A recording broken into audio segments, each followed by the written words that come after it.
हम आज की ये प्रेस वार्ता प्रारंभ करते हैं। आज की प्रेस वार्ता दो भाग में है। पहला भाग कुछ महत्वपूर्ण ज्वाइनिंग है जिन्हें हमारे दिल्ली के वरिष्ठतम नेताओं में से एक प्रोफेसर विजय कुमार मल्होत्रा जी, जो हमारे पूर्व अध्यक्ष भी हैं, वह संपन्न करेंगे। और उसके बाद माननीय केंद्रीय मंत्री अनंत कुमार जी हमारे बीच हैं, वो अपनी बात रखेंगे। और आज जो हम अरविंद केजरीवाल से 5 सवाल रखना चाहते हैं उन पर बात करेंगे। माननीय निर्मला सीतारमण जी, आपके बहुत सारी क्वेरीज रहती हैं, उनके लिए हमारे साथ हैं। और चौधरी वीरेंद्र सिंह जी भी हमारे साथ हैं। नाम बोलना चाहिए। चौधरी गोवर्धन जी ये महरौली के 360 गांवों की पंचायत के अध्यक्ष हैं। चौधरी साहब कहाँ हैं? गोवर्धन सिंह जी। चौधरी गोवर्धन जी आ गया उधर।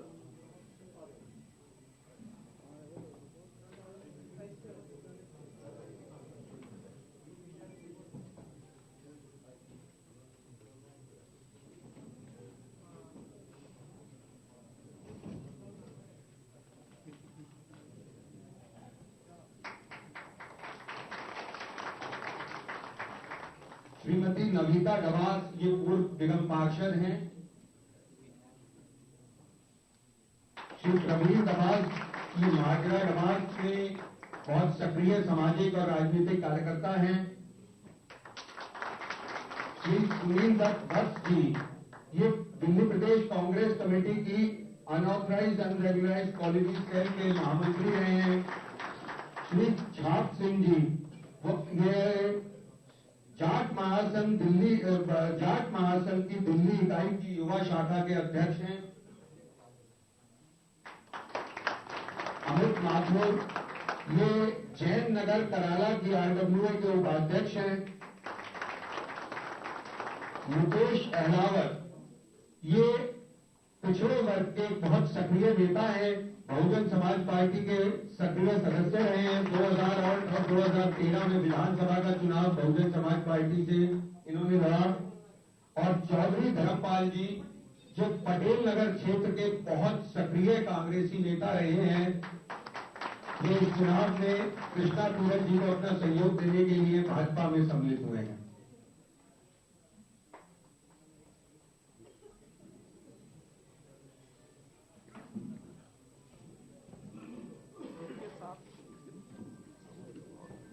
अब मैं इनके साथ हाँ, ये सैकड़ों की संख्या है। और अगर मैं नाम पढ़ूं तो इस वक्त ही मेरे पास 100 से अधिक नाम हैं, जिनमें प्रमुख अजीत सिंह जी, देवी सिंह जी, करमवीर जी, संतराम जी, सुखबीर जी, अजीत जी, मुख्तियार सिंह जी, सुनील कुमार जी, राजेंद्र जी, प्रमोद जी, विपुल वत्स, अनिल कुमार जी, बताइए, बड़ी लंबी फहरिस्त है मेरे पास। और मैं सबका सम्मान करते हैं। भाजपा परिवार में आप सभी का स्वागत है। और मैं डॉक्टर विजय कुमार मल्होत्रा जी से निवेदन करूंगा कि वे जो हमारे इन सभी लोगों का जो भाजपा में आज सम्मिलित हुए हैं, उनका स्वागत करें। मित्रों, भारतीय जनता पार्टी इन आने वाले चुनाव में इस समय निश्चित तौर पर 2/3 से ज्यादा बहुमत प्राप्त कर रही है। और उनमें बहुत बड़ा योगदान हमारे बीच में जो नए साथी शामिल हो रहे हैं उनका है। आज जिन साथियों ने भारतीय जनता पार्टी की सदस्यता यहाँ पर ग्रहण की है, मैं उन सबका अभिनंदन करता हूँ। पार्टी में आए हैं, उनका स्वागत करते हैं। और हम आशा करते हैं कि जो केवल 4-5 दिन और बचे हैं, उनमें वो अपनी पूरी शक्ति लगाकर भारतीय जनता पार्टी को 2/3 से ज्यादा बहुमत दिलाने में पूरी सहायता करेंगे। बहुत बहुत मैं चौधरी गोवर्धन जी के बारे में माननीय मंच और प्रेस दोनों को बता दूं कि चौधरी साहब को आम आदमी पार्टी ने इस चुनाव में पहले टिकट दिया और फिर अचानक अंतिम समय में उनका नाम बदला है। पिछले काफी समय से चौधरी साहब आम आदमी पार्टी का काफी सहयोग कर रहे थे, मगर अब ये मैं 1 मिनट हमारे मंत्री बोले उससे पहले कि हमारा हमेशा एक बात रहती है कि हम हमेशा जानने को जिस बात को रहते हैं, कि आम आदमी पार्टी में ऐसा क्या होता है कि वहां इस तरीके की चीजें होती हैं। मैं माननीय आनंद कुमार जी की इजाजत से 1 मिनट के लिए चाहूंगा कि अगर चौधरी साहब अपनी बात रखें कि इनके साथ क्या हुआ, कि क्यों इनका टिकट काटा गया है। संक्षिप्त में।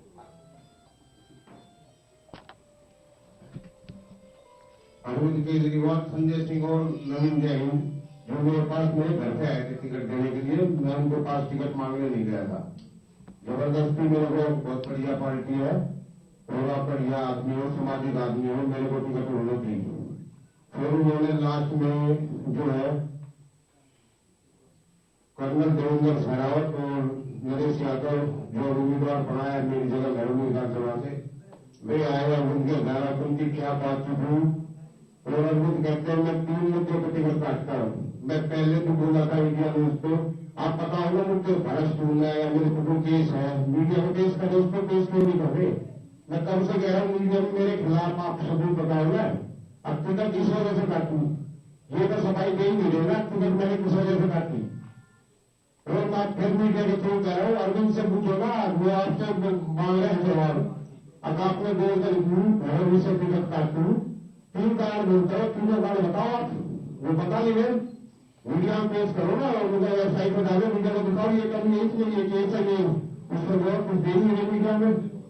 तो आप भी एक बार अरविंद से पूछो तो मीडिया में पेश करो ना आप, 3 कार्ड टिकट काटते हैं, 3 कार्ड पेश करो।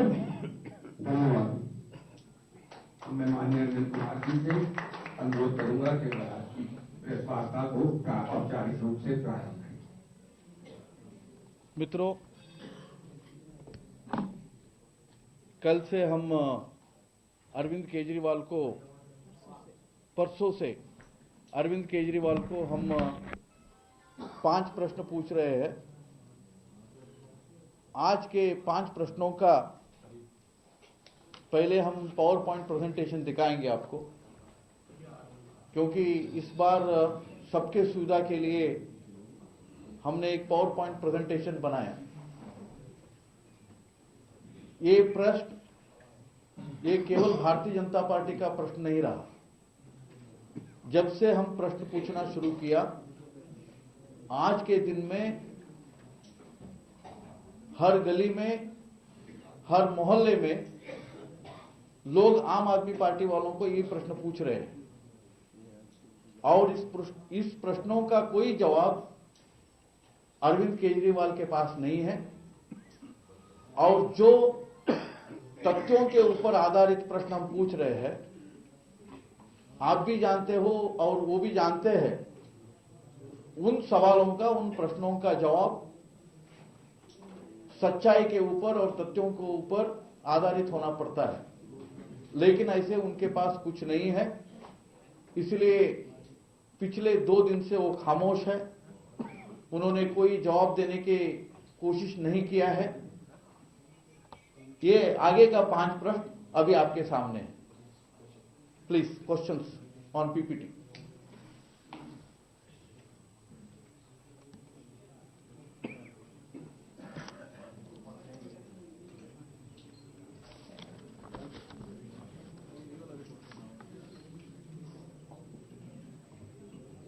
The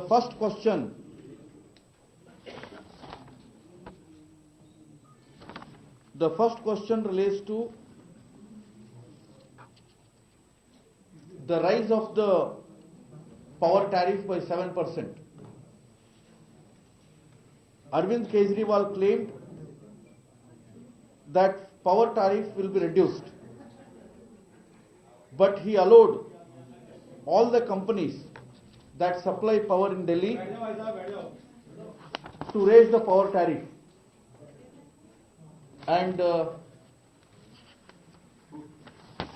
unlike his contention of reducing the power tariff for the poorer sections of the society, गरीब आदमी के लिए कम दाम में बिजली देने का वादा खिलाफी करते हुए उन्होंने पावर टैरिफ को 7% ज्यादा बढ़ाया।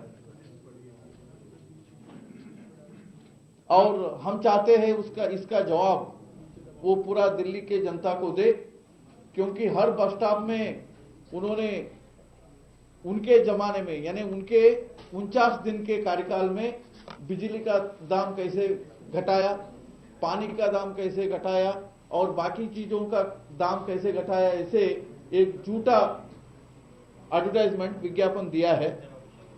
इसलिए हम तथ्यों को सामने रख रहे हैं।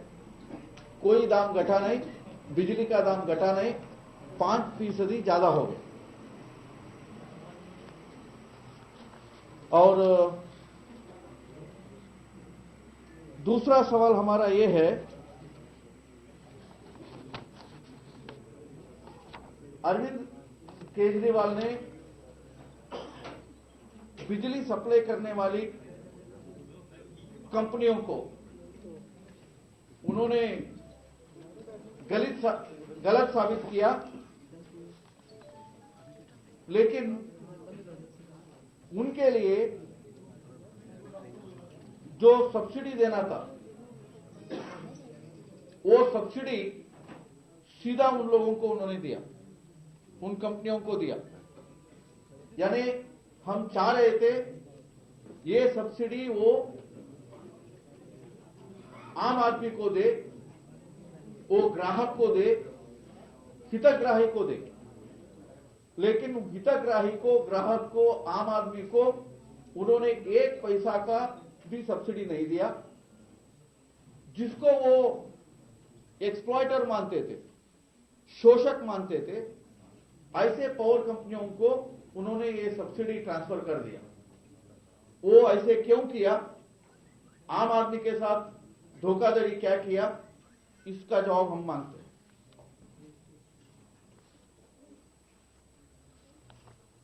हर जगह उन्होंने अपने आउटडोर कैंपेन में लिखा है 49 दिन में उन्होंने वैट के बारे में एक भी रेट नहीं किया।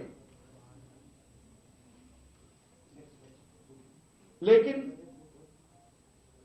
जब हम एक आरटीआई का प्रश्न डाला, उससे हमें प्राप्त है उन्होंने 151 रेड उन 49 दिन में किया। यानी हर दिन में, हर 3 घंटे में एक रेड डाली और आखिर के 9 दिन में सबसे ज्यादा रेड आप पार्टी के सरकार ने की।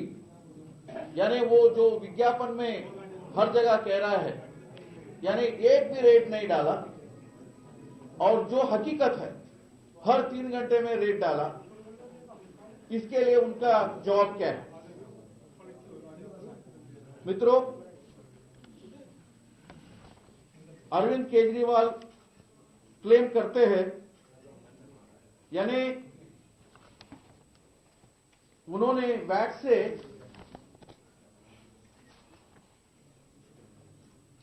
49 दिनों में 5,666 करोड़ रुपए राजस्व संग्रह किया। लेकिन बाद में जब हमने पता किया, तथ्यों के आधार पर उन दिनों में, उन 49 दिनों में केवल 2,099 करोड़ रुपए का राजस्व संग्रह हुआ। यानी बाकी उन्होंने 3,000 से अधिक राजस्व संग्रह करने का उन्होंने घोषणा की है। उसका तथ्य क्या है, उसका सच्चाई क्या है, वो प्रदेश के सामने रखे। आखिर में मित्रों, केजरीवाल का बहुत अहम एक घोषणा रहा, जो सफाई कर्मचारी है उन सबको कायम करेंगे, उनको रेगुलराइजेशन करेंगे। लेकिन आप भी जानते हो,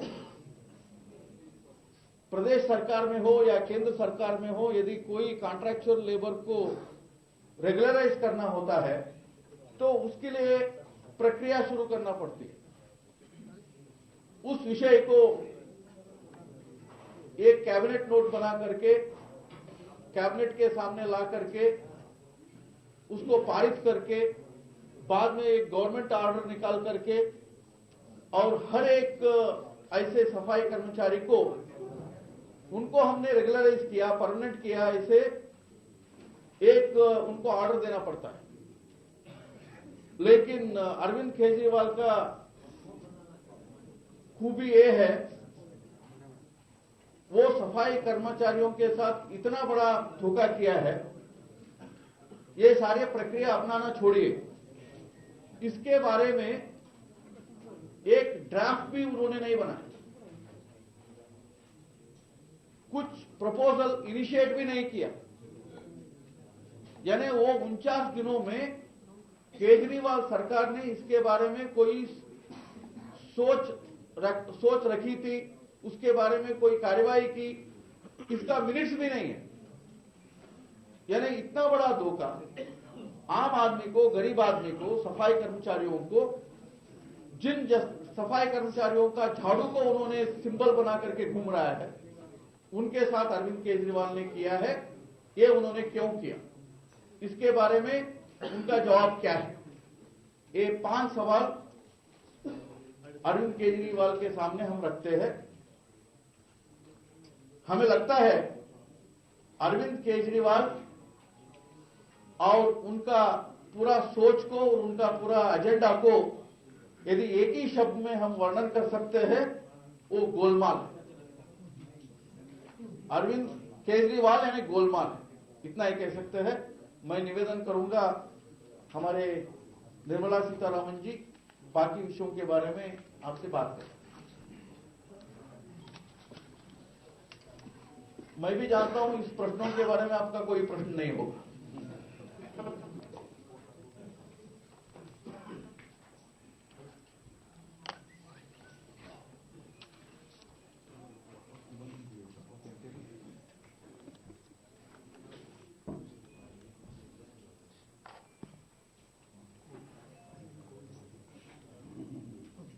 नमस्कार जी। आज आम आदमी पार्टी के मैनिफेस्टो रिलीज हुआ है। मैनिफेस्टो में 70 पॉइंट्स तक शायद है।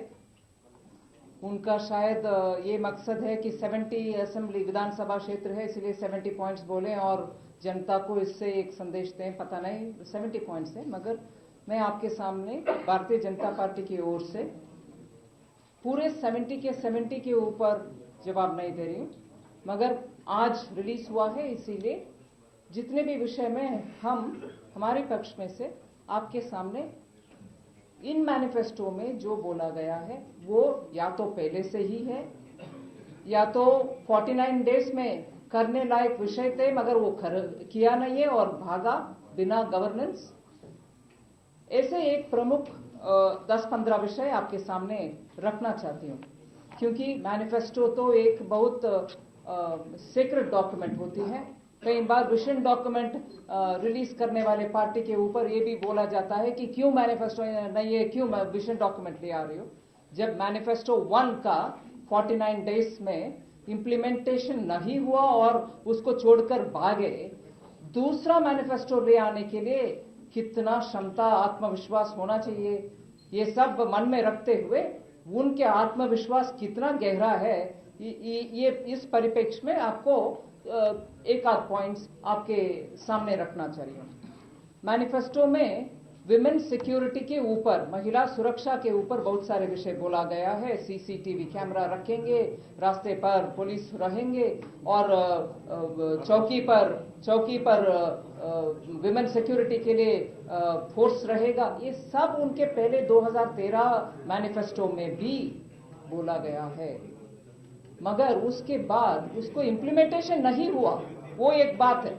मगर उनके मंत्रीगण का बिहेवियर के वजह से महिला को कितना असुरक्षा हुआ वो हम याद करना चाहिए। मैनिफेस्टो में एक विषय डाल रही हो, मगर आपके लॉ मंत्री ही खुद महिला के असुरक्षा का कारण बना और महिला का इतना नीचा दिखाने वाले भाषा में बोलने वाले इस पार्टी सुरक्षा, महिला की सुरक्षा के ऊपर मैनिफेस्टो में विषय रखना, हमें तो विश्वास पैदा नहीं होता। ओ गॉड, मैंने विश्वास एक शब्द उपयोग किया, कुमार विश्वास जी भी आम आदमी पार्टी का मेंबर है, जो महिला के ऊपर इतना अच्छा अच्छा विषय बोलता है, साथों साथ महिला को गाली गलौज भी बोलते हैं। ऐसे वरिष्ठ मेंबर के साथ जो पार्टी है आम आदमी पार्टी, महिला सुरक्षा के ऊपर उनके मैनिफेस्टो में विषय रख रहा है। मुझे तो दुख लगता है उसमें पढ़ने के बाद इतने सारे महिला, उनके वरिष्ठ नेता क्यों भागदौड़ करके बाकी सब पार्टी में, ज्यादातर भारतीय जनता पार्टी में जो महिला के सुरक्षा के विषय में कुछ भी कॉम्प्रोमाइज नहीं करता, इधर आए हैं, हमसे जुड़े हुए हैं। इसीलिए महिला सुरक्षा के विषय में आम आदमी पार्टी अगर कुछ बोलता है, मुझे विश्वास नहीं होता, क्योंकि विश्वास जी उधर बैठे हुए हैं। सेकेंड, वाईफाई फ्री देंगे, ऐसा उनका पॉइंट नंबर 30 में 38 I think it is, manifesto में 38 पॉइंट में बोला गया है। वाईफाई फ्री देने वाले बात अभी क्या नया ये बोल रहे हैं। हम एनडीएमसी, नई दिल्ली म्युनिसिपल कॉरपोरेशन के द्वारा एनडीएमसी कनॉट प्लेस में और एनडीएमसी सेंट्रल पार्क में हमारी नई दिल्ली के member of parliament Meenakshi Lekhi wifi free provision दे चुके हैं। सो इसमें से नयापन क्या है आम आदमी बोलने में। इसीलिए हम जो वो मन में रख रहे हैं उस बात को ऑलरेडी लागू कर चुके हैं। सो उनके मैनिफेस्टो में रखना ना रखना हमें मायना नहीं है, उससे जनता को भी मायना नहीं होगा, क्योंकि हम ऑलरेडी इंप्लीमेंट कर रहे हैं। तीसरी, फास्ट ट्रैक कोर्ट, महिला के विषय में और बाकी सब विषय में फास्ट ट्रैक कोर्ट हम अपनाएंगे और दिल्ली में एस्टैब्लिश करेंगे। ऐसे बोलने वाले आम आदमी पार्टी का ये भी मन में रखना चाहिए बात, क्योंकि आपको तो गवर्नेंस चलाना, एडमिनिस्ट्रेशन चलाना, ये सब एक्सपीरियंस नहीं है। 49 डेज में डर के मारे भाग चुके हैं आप पहले। फास्ट ट्रैक कोर्ट रखने के लिए केंद्र सरकार के साथ बहुत सारे तालमेल रख के उनसे बात करने के बाद वो एस्टैब्लिश होना है। नरेंद्र मोदी जी टीम इंडिया के बारे में बात करते हैं। हर एक राज्य में जितने भी सुविधा होना है उतना सुविधा करने के लिए हम सबके ऊपर वो बार बार याद दिलाते हैं। कुछ फर्क नहीं होना चाहिए, सभी स्टेट्स में सभी एस्टैब्लिशमेंट होना चाहिए। ये टकराव की बात करने वाले, अनार्किस्ट खुद कहने वाले, धरना के पॉलिटिक्स भरोसा रखने वाले, फास्ट ट्रैक कोर्ट के ऊपर अचानक इतना भरोसा क्यों आ गया है। जब उनका बेल का विषय आया, कोर्ट का कुछ रेस्पेक्ट नहीं बचा, मैं बेल नहीं मांगूंगा, ऐसे बोलने वाले आज फास्ट ट्रैक कोर्ट जरूरत, आवश्यकता उनका सडनली महसूस हो रही है क्या। हम कैसे भरोसा रखें ये सचमुच फास्ट ट्रैक कोर्ट ले आएंगे। Fourth, electricity bill. Electricity bill के बारे में दोबारा वायदा किया है उनके मैनिफेस्टो में। अभी माननीय अनंत कुमार जी आपको बोले कि पहले मैनिफेस्टो में जो बात बोला गया था उससे 49 डेज एडमिनिस्ट्रेशन में वो 200 यूनिट से कम उपयोग करने वाले ग्राहक का भी रेट बढ़ा। वो आज तक वो इलेक्ट्रिसिटी बिल इंप्लीमेंटेशन के बधाई लेने वाले आम आदमी पार्टी अभी क्या करेंगे, जब आप वही डिस्कॉम्स को पब्लिक के मनी उनको उनके हाथ में पैसा उनके हाथ में दे करके आए, जिनको आपने करप्ट घोटालेबाज माने, डिस्कॉम्स को घोटाले वाले मानने वाले आम आदमी पार्टी अभी भी इलेक्ट्रिसिटी बिल का कटौती के बारे में बात कर रहे हैं, जबकि 7% तक उनके 49 डेज में बिल बढ़ाया। इसीलिए आपके बोल एक विषय है, कथनी एक है, करनी दूसरी है। सो उसमें ये इलेक्ट्रिसिटी बिल का विषय और उसका प्रॉमिस जमता नहीं है। पांचवी, जो उनके मैनिफेस्टो में शायद 12वीं पॉइंट है, मूनक कैनाल। वो मूनक कैनाल के बारे में बात अभी कर रहे हैं, जो ऑलरेडी खत्म हो चुका है, वो काम कंप्लीटेड है। कंप्लीटेड काम को इनके मैनिफेस्टो में रख रहे हैं। कब के बनाए हुए मैनिफेस्टो? मूनक कैनाल कंप्लीट होने से पहले ही मैनिफेस्टो बना रखे हैं क्या? 6th पॉइंट जो 41th पॉइंट है, 41 नंबर में उनके मैनिफेस्टो में विषय जो है वैल्यू एडेड टैक्स, VAT जो बोला जाता है, उसको हम सिंप्लीफाई करेंगे, वैट रेजिम को हम सिंप्लीफाई करेंगे, ऐसे लोएस्ट लेवल में वैट लगाएंगे, वैल्यू एडेड टैक्स का रेट को एकदम कम करने के लिए वादा दे रहे हैं उनके मैनिफेस्टो में। मगर ये बिल्कुल नॉन स्टार्टर है, ये इसमें चर्चा करने का अभी आवश्यकता ही नहीं है, क्योंकि हम तो कॉन्स्टिट्यूशनल अमेंडमेंट बिल जीएसटी के लिए ले आ रहे हैं। जीएसटी वित्त मंत्री साहब अरुण जेटली जी ऑलरेडी बोल चुके हैं कि अप्रैल 1 तारीख 2016 से जीएसटी लागू होने वाले हैं। उसमें क्रमशः अब से लेकर के जितने भी कानूनन बदलाव होना चाहिए उसके केंद्र सरकार कटिबद्ध है। अभी ये वैल्यू एडेड टैक्स को नीचे स्तर में ले आने में मतलब ही क्या है? ये टिपिकल आम आदमी पार्टी के भाषावली, बोलो ना करो, आखिर केंद्र सरकार के ऊपर ब्लेम डालो। अरे भैया हम तो वैल्यू एडेड टैक्स को एकदम कम करने वाले थे, मगर ये जीएसटी ले आए ना, ये भी बोल सकते हैं लोग, इसीलिए उसके ऊपर भरोसा नहीं रखना है, क्योंकि जीएसटी से पूरे देश भर में एक गुड्स एंड सर्विसेज टैक्स होगा, जिससे हम सबको, ग्राहक को ज्यादातर बेनिफिट आने वाले हैं। इससे पहले वैल्यू एडेड टैक्स को कम करने में मतलब ही नहीं बनता, क्योंकि जीएसटी का प्रोसेस शुरू हो गया है। 7वीं पॉइंट, 5000 न्यू बसेस, नया बस 5000। दिल्ली में ऑलरेडी हमारे लिए 2 किलोमीटर से ज्यादा स्पीड में गाड़ी चला नहीं सक रहे हैं, इतने गाड़ी हैं। मेट्रो का व्यवस्था चल रही है, अच्छा से व्यवस्था चल रही है। पब्लिक ट्रांसपोर्ट में बहुत सुधार ले आने के बाद आप 5000 क्या, एरोप्लेन, हेलीकॉप्टर सब ले आओ, मगर जगह ही नहीं है, बस चलाने के लिए जगह नहीं है। 5000 बस कहां पार्क करोगे, कहां चलाओगे?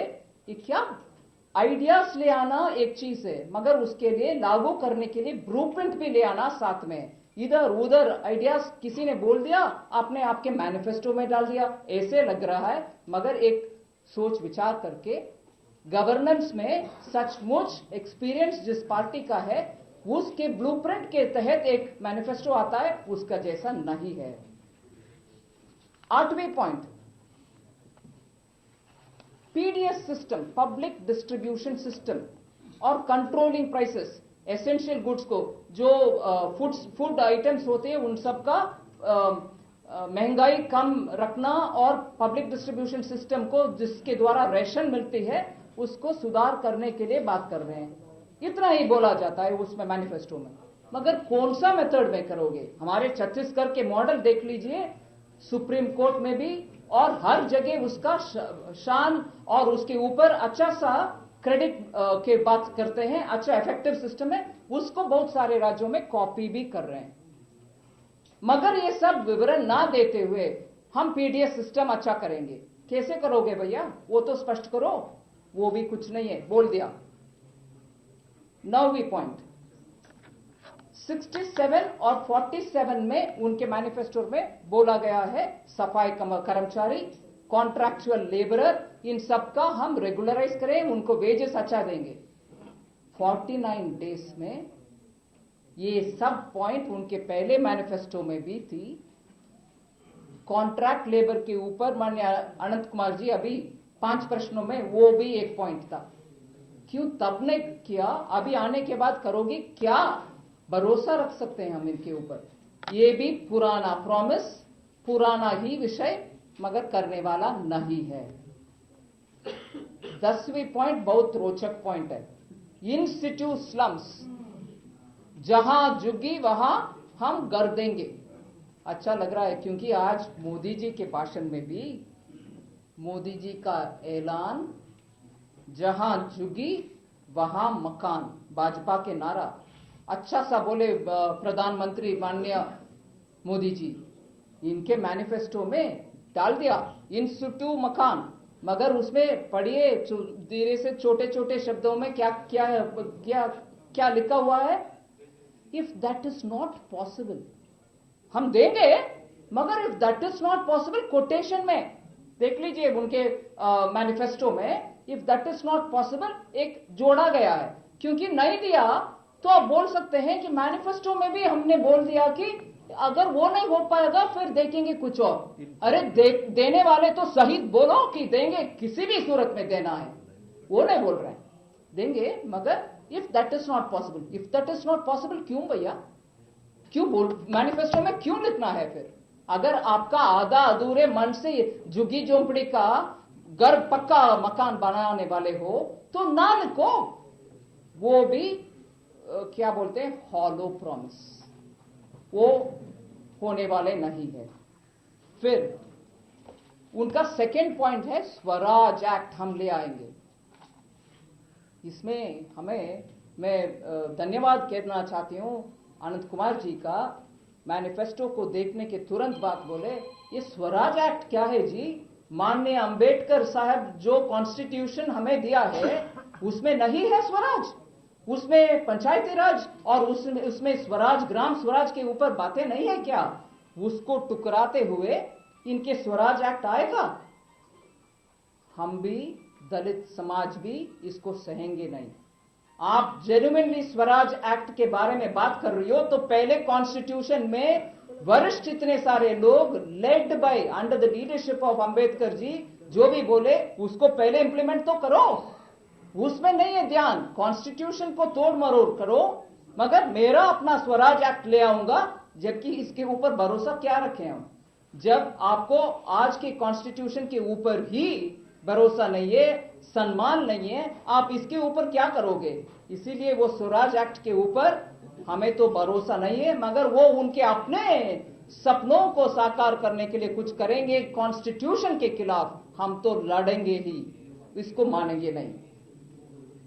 12वीं पॉइंट जो 52 में बोला गया है, ई रिक्शा। पहले ई रिक्शा के ऊपर इतने सारे कामकाज करने वाले बीजेपी, सर्दी में बहुत सारे इतना दिक्कत होने के बावजूद भी हमारे कमिटमेंट इस विषय के ऊपर है, इसको प्रूव करने के लिए माननीय नितिन गडकरी जी इसके ऊपर बहुत चर्चा करने के बाद आगे कदम उठाए, ऑर्डिनेंस भी ले आए, जिसमें जितने भी विषय हो वो सब कटिबद्ध है हम उनके सुधार ले आने के लिए। उसको भी कॉपी कर लिया, क्योंकि अब रिक्शा ई ड्राइवर्स के ऊपर ठेकेदारी लेके बैठे हैं एक ही आदमी, बाकी कोई उनके लिए काम नहीं करते। हम कर दिखाए, इंप्लीमेंट करने के बाद घोषणा कर रहे हैं वही। फिर मिसलीडिंग बात एक और विषय है जी, 13वीं point, so that you know that we are doing some homework and उसके बाद ही बात कर रहे हैं। ये 33 में है मैनिफेस्टो में, विमेन सिक्योरिटी फोर्स बनाएंगे, इतने सारे महिला फोर्स। भाई साहब, दिल्ली के लॉ एंड ऑर्डर, दिल्ली के सुरक्षा, दिल्ली के सिक्योरिटी के व्यवस्था पूरे के पूरे केंद्र सरकार के हाथ में है, ये हम सबको मालूम है। आप क्या एडिशनली बना करके कहां से उनको पावर दिलाएंगे चालू करने के लिए, प्रोटेक्शन दिलवाने के लिए? सिर्फ नंबर बोल रही हो, मगर ये तो केंद्र सरकार के अंतर्गत आता है, law and order and police. इसीलिए ये दोबारा ये गुमराह करने वाले, बेसलेस एलिगेशन डालने वाले मानसिकता के साथ, और जो वो कर नहीं सकते हैं उसको डाल दो, और कर नहीं पाए दूसरे के ऊपर दोष डाल दो। इसी पद्धति में लिखा हुआ ये मैनिफेस्टो है। सिर्फ एक आध पॉइंट जोड़ूंगी, आपको ज्यादा होमवर्क करना नहीं है। फिर भी 2 लाख पब्लिक टॉयलेट्स बनाएंगे दिल्ली में। स्वच्छ भारत अभियान तेजी से पूरे देश में प्रधानमंत्री जी के नेतृत्व में चालू है, और अच्छा पिकअप होकर के हर जगह से पब्लिक का रिस्पांस भी आ रहे हैं। आप भी जोड़ो भैया, हमें आपत्ति कुछ भी नहीं है, मगर ये ना बोलो कि आपके स्पेशल आइडिया, आपके मैनिफेस्टो के आइडिया, ये भी बीजेपी से वरिष्ठ हमारे प्रधानमंत्री के आइडिया को छीन कर आप डाल रहे हो, डाल दो, मगर जिससे पब्लिक के स्वच्छता इंप्रूव होगा हम आपको भी बधाई देंगे, मगर आइडिया तो पुरानी है। 15 पहला पॉइंट है उनके मैनिफेस्टो में, कल भी हम इस विषय के ऊपर बात किए, आज भी बात कर रहे हैं। जन लोकपाल बिल, जन लोकपाल दिल्ली के लिए, जो लोक अदालत ऑलरेडी है। लोकपाल भारत देश के पूरे राष्ट्रीय स्तर पर होता है। हर स्टेट में लोक अदालत होते हैं, लोकायुक्त होते हैं हर स्टेट में। लोकायुक्त दिल्ली में ऑलरेडी है। आपको याद दिलाने के लिए एक बात दोबारा मैं बोलूंगी, लोकायुक्त दिल्ली ने शीला दीक्षित सरकार में जो मंत्री था राजकुमार चौहान, उनको एक करप्शन केस में नाम करने वाले हैं लोकायुक्त दिल्ली। है व्यवस्था। अगर आप सचमुच बीजेपी सरकार उत्तराखंड में अच्छा सा कानून ले आया लोकायुक्त के, उसको अन्ना हजारे जी के साथ जाकर के आप बधाई बोले, आहा बोले, वो है बोले, उसी से प्रेरणा लेते हुए इस लोकायुक्त दिल्ली का और मजबूत करना आपसे संभव नहीं है। वो छोड़ दिया बात, दिल्ली में लोकपाल ले आएंगे, जन लोकपाल ले आएंगे। अरे जो इंस्टीट्यूशन है उसको तो पहले मजबूत करो, उसको टुकराना नहीं है ना। इसीलिए वो पॉइंट भी हमें लगता है ऐसे डाल दिया, मगर होने वाले नहीं है। और दूसरा एक और विषय में बोलूं, वो जो लोकायुक्त उत्तराखंड में अच्छा सा कानून को जाकर के पुरस्कार देने वाले आम आदमी पार्टी के नेतागण जब कांग्रेस सरकार में आए उत्तराखंड में और उसी कानून को पानी फेंककर दरकिनारे कर दिए, उसके बाद आपके पास से एक भी शब्द नहीं है उसको खंडन करते हुए। उसको आप धरना करो, उसके खिलाफ भी धरना वरना कुछ नहीं किया। आज 49 डेज के बाद लोकपाल के लिए एक धरना तक नहीं किया है आम आदमी पार्टी ने, मगर आज बोल रहे हैं जन लोकपाल ले आएंगे दिल्ली में। भाई साहब, भरोसा के बात लग रहा है आपको? रेगुलराइजेशन ऑफ कॉलोनीज, ये 55 और 56 में उनके मैनिफेस्टो में। कल माननीय वेंकैया नायडू जी मेरे साथ थे। बहुत सारे विषय कॉलोनी का, इरेगुलर कॉलोनी का रेगुलराइज करने के लिए जो केंद्र सरकार से मेजर्स उठाया गया, वो सब आपके सामने रखे हैं। यूट्यूब में उनके प्रेस कॉन्फ्रेंस अब भी है। अगर केंद्र सरकार सब कुछ उसके लिए कर चुके हैं, कर रहे हैं, करने वाले रास्ते में हैं, ये क्या कर रहे हैं अभी? जैसे अनंत कुमार जी ने किया, जो केंद्र सरकार ने कर रहे वैसे उसको भी आपके मैनिफेस्टो में डालने का एक और उदाहरण है। लास्ट 2 पॉइंट, लास्ट 1 पॉइंट मान लीजिए, लैंड रिफॉर्म्स पुअर के लिए 37th पॉइंट। आप सबको मालूम है लैंड रिफॉर्म्स, लैंड एक्विजिशन और उसका रिलीफ और रिहैबिलिटेशन के ऊपर जो कानून है उसमें सुधार ले आने के लिए बहुत सारे काम केंद्र सरकार में हो रही है। और बार बार फिनांस मिनिस्टर उसके ऊपर बोल रहे हैं कि मीडिया में कि क्या करना है, क्या नहीं करना है। रिलीफ और रिहैबिलिटेशन, किसानों को कमी ना होते हुए एक्वायरिंग लैंड इतना डिफिकल्ट, इसे कठिन ना होना चाहिए, सुधार ले आना और ये सरल होना, इसके ऊपर ऑलरेडी कामकाज हो रही है। इसीलिए ये मैनिफेस्टो में मुझे लगता है या तो ओल्ड पॉलिसी से, पुरानी पॉलिसी को अभी भी ले आ रहे हैं, इसका होमवर्क भी सही नहीं है। जो केंद्र सरकारों या तो दिल्ली में हमारे एमपी लोग और एनडीएमसी में काम खत्म हो चुका है, ऐसे पॉलिसीज को भी उसको उनके मैनिफेस्टो में डाल रहे हैं। स्कैटर्ड आइडियाज है, एक रोड मैप नहीं है। ऊपर, सबसे ऊपर, इनके ऊपर भरोसा खो चुके हैं दिल्ली के जनता। इसीलिए हमारे पहला रिस्पॉन्स आम आदमी पार्टी के मैनिफेस्टो के ऊपर, इसके ऊपर भरोसा नहीं है। एक बार जैसे what were the words you used, Golmaal 149 days में हो गया है और इस मैनिफेस्टो को रिलीज करते हुए ओरली, इसमें नहीं है, प्रिंट में नहीं है, शायद अरविंद केजरीवाल जी ने 4 महीने में हम इसको इंप्लीमेंट करेंगे, ऐसे कुछ शायद बोले हैं। आप भी दोबारा देख लीजिए, हम भी देख लेंगे। 49 डेज में कुछ नहीं किया। अभी शायद हमें सूचना दे रहे हैं कि 4 महीने तक हम कोशिश करेंगे। जनता सोच लीजिए, दिल्ली के जनता आज नरेंद्र मोदी जी के भाषण भी सुने, उसमें बहुत सारे काम लायक विषय बोले हैं। उनके मजबूत कमिटमेंट के साथ अच्छा सा चयन करिए, स्टेबल सरकार के लिए भारतीय जनता पार्टी को वोट दें। 2/3 मेजॉरिटी के साथ दिल्ली, हमारी राजधानी, देश की राजधानी, स्टेबल गवर्नमेंट फॉर्म करने के लिए आपकी मदद चाहिए हमें। धन्यवाद जी। आम आदमी पार्टी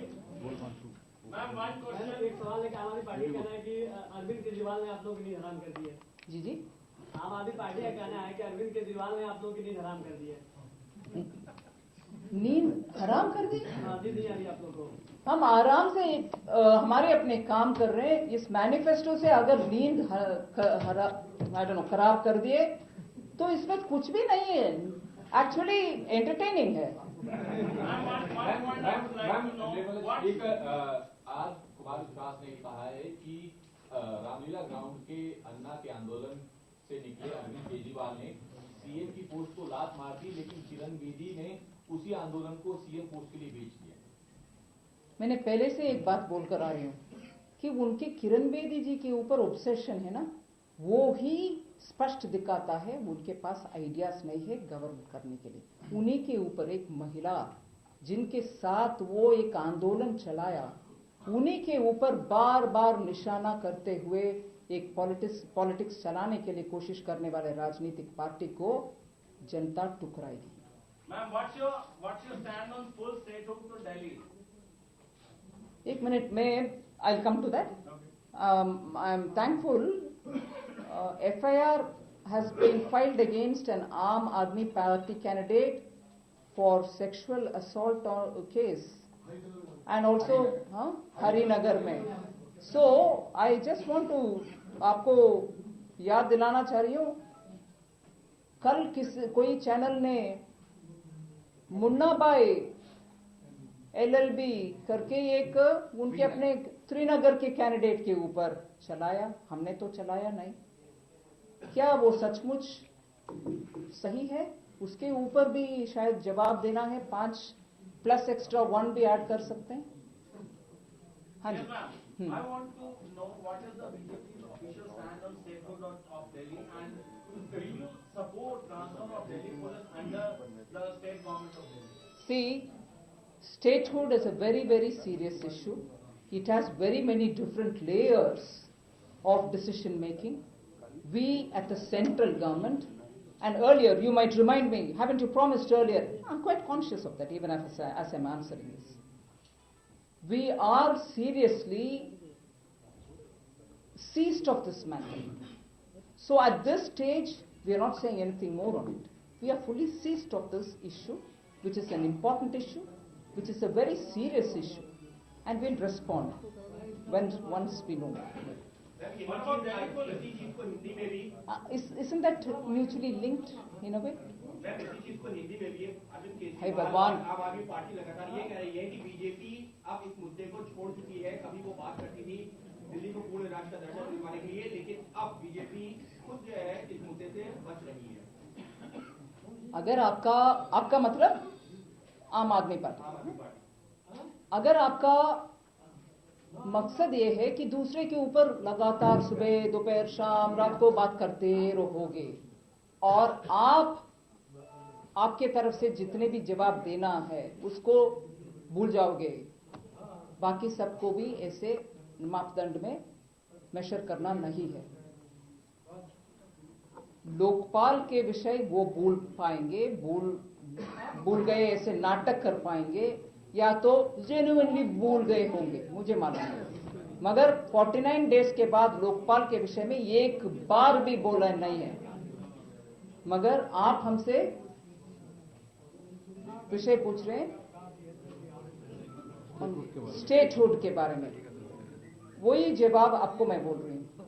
स्टेटहुड का विषय बहुत गहरी और सीरियस इश्यू, इसमें बहुत लेयर्स भी होता है। इंटरनल सिक्योरिटी है, नेशनल सिक्योरिटी है, देश की राजधानी है, इसको रिसोर्सेस कितना उनके अपने आप मोबिलाइज कर पाएंगे, क्योंकि अगर बाकी स्टेट से कंपेयर करेंगे मैं इसलिए नहीं दूंगा ऐसे नहीं बोल रही हूं, आपको समझने के लिए डिवाइड कर रही हूं। बाकी स्टेट्स में एग्रीकल्चरल इनकम होता है, एग्रीकल्चरल इनकम मतलब उसके related income, agriculture is not taxed but still, और फिशरी शायद हो सकता है। बहुत सारे ऐसे मंत्रालय भी होते हैं, डिपार्टमेंट्स होते हैं जिससे उनका कामकाज में रेवेन्यू लेना देना वगैरह होता है। मगर Delhi is a state which depends a lot on the centre, इसीलिए इसमें बहुत लेयर के विषय हैं जो सीरियस हैं, जो इनकम से जुड़ा हुआ है। इन सभी विषयों में बहुत सारे चर्चा करना ही आवश्यक है। हम जस्ट मिनट, और हम ये नहीं कह रहे हम नहीं देंगे, हम ये नहीं कह रहे हैं कि oh it's not a issue, it is a serious issue. हम उसमें we are seized of the matter, I am not very sure how I can say that in Hindi, we are seized of the matter. जब हम हमारे साथ हमारे पास से कुछ बोल सकते हैं जरूर बोलेंगे। या